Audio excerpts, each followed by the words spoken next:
Hey everybody, welcome back to Jon David's Journey. I'm Justin, Jon David's dad, and we're going to start off with the best news today, which is that he is now down 2 sedatives. He's only got 1 left. He discontinued his clonidine, and so we are now off of Ativan. We are now off of clonidine as of 9 a.m. this morning is when he got his last dose, and he shouldn't get any more. And so the only thing we've got left is the methadone, which he gets once a day. And so once we get off of it, that is really the only thing that's holding us here.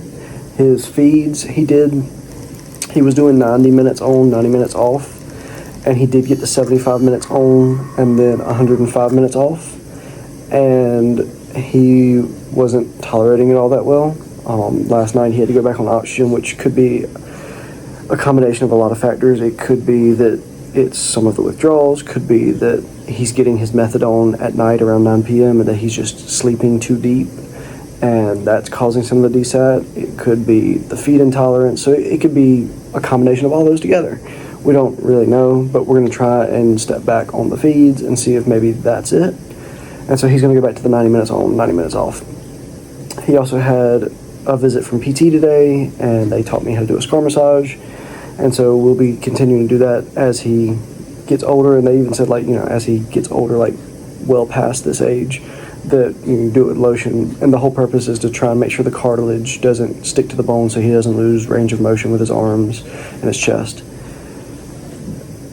He also did tummy time, and he still is not tolerating getting on the floor all that well, so he did tummy time, like chest to chest tummy time.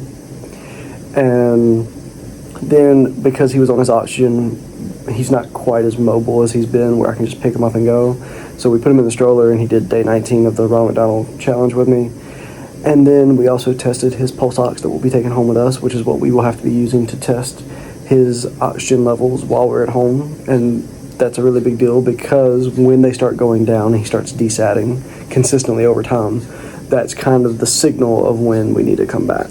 Now, we'll also be getting routine appointments, and they'll be doing things like echoes, so that way we will be kind of on top of when he needs to have that next one. They should have a pretty good idea of when that's going to be even before he starts desatting. But that was one of the things that we've been told, is that when he starts trending down on that desat, that's when we will be getting ourselves ready for that next surgery. Now, some goals that he's got to have before we leave this week. He's got to come off that methadone, which is the only sedation medicine that he's got left. And then they want him to get to 60 minutes on, 120 minutes off on his feed. However, that is not a requirement. The only requirement right now, at least to my understanding, is coming off the methadone. And that is the only thing that is really keeping us here. So that, and then Mallory also has to do her 24 hours of care. So she should be starting that tomorrow, and then that'll be done, that'll be checked off, and then we just gotta come off that methadone, and that'll be checked off, and then it'll be a good old time getting ready to leave and come home with this guy. And if you're wondering if he has to come off the oxygen, not really. So he can go home with oxygen, and that is actually something that you'll see in the pictures, that we've been given oxygen as part of our equipment to take home with us. And so if he were to desat at home, kind of like what he did last night and like he's done tonight, where he's having to have some oxygen flow, then we can hook him up to it and give him some oxygen to help him out with the saturation. So that is not a requirement for us to be going home, and it is something that we will have to kind of talk about and figure out with the medical team. They'll kind of inform us as to whether or not they want him to stay on a low amount of flow all the time, if they want us to use it only when maybe he's sleeping, or only if his sats read below a certain point. But oxygen will be something that we will probably have to use at some point while we're at home. And I brought up 24 hours of care. I finished mine at 9 a.m. today, so my 24 hours is done, my checkbox is done. So we're just waiting on Mallory, and also there's only one picture of Hunter in here today. My videographer / photographer who was with Hunter got me one when they woke up, and then that's pretty much it. So we'll have to see if we can get some more of them tomorrow. But y'all have a good night, and God bless.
Tell everybody bye-bye.